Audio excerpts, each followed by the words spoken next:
Tuesday the 14th of June, and we're holding a press conference for Matilda on the steps of Parliament House.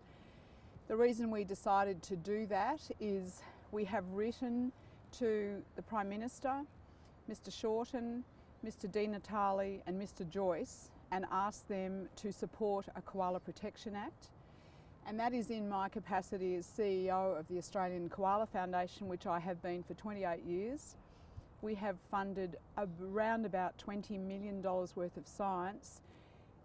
We have also spent 12 years of our life getting a Senate inquiry that had the koala listed in May 2012 by Minister Burke.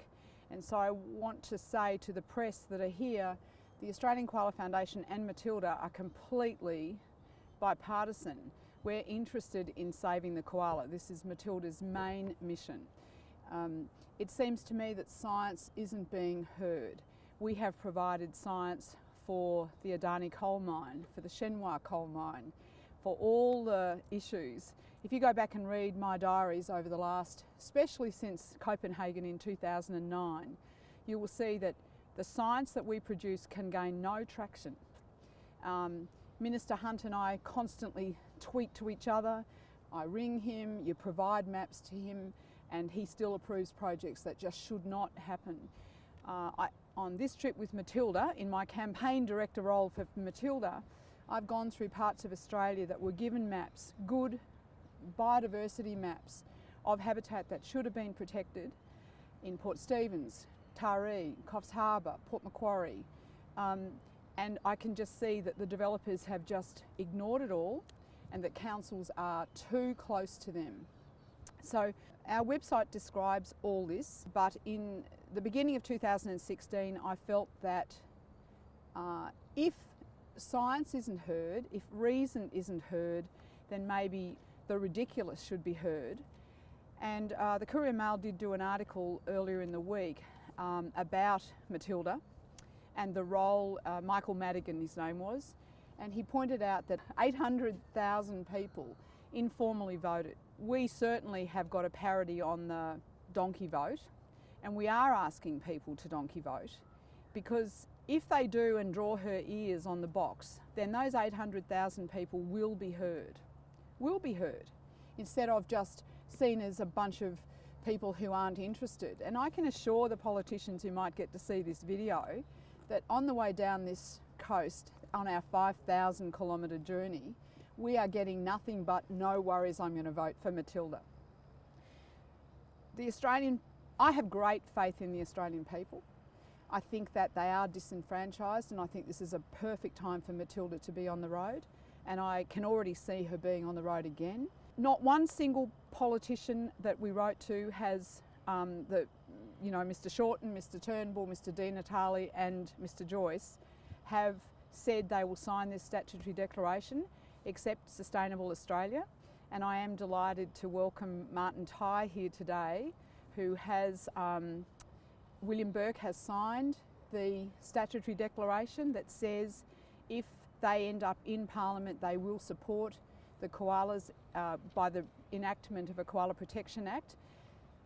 I am not naive that that's going to be simple, but it should be simple. How can these politicians say, especially after they put them in the hands of Mr Putin and Mr Obama, how can they not say the koala is important to our country? So by them not turning up today with those stat decks, I absolutely say to the Australian people, they do not care about the koalas and they're not going to do. They're captive to industry. And as we go through Narrandera, Coonabarabran, Gunnedah, Tamworth, and all these places that are now going to be affected by coal mines, coal trucks, coal. I mean, I've seen people sleeping in gas masks on the west part of Queensland. Everything's wrong, and the koalas has taught me that. So I'm hoping that Matilda's going to gain a lot of votes, and I'd be really delighted to have Martin say a few words about why your party has signed. Thank you. Well, good morning, Deborah. Good morning, Matilda. Good morning, everyone. I'm Martin Tighe, Senate candidate representing Sustainable Australia. Our goal is an economically, environmentally and socially sustainable Australia. Our theme is better, not bigger. Today I am very proud to announce that our party, Sustainable Australia, is supporting the Koala Protection Act. We're the only party to do so. This demonstrates our absolute commitment to protecting animal welfare and biodiversity. We are a party which focuses on root causes rather than the ever-growing list of symptoms. We believe our environmental problems will never be solved while we have unrestrained population growth and urban expansion. That's why Sustainable Australia is calling for a return, without discrimination, to the successful and sustainable immigration levels of the 20th century, lower than the recent unsustainable levels of over 200,000 every year. This is triple our previous intake and is totally unmanageable and environmentally devastating. Lower immigration and a stabilised population is the key to securing a genuinely sustainable Australia.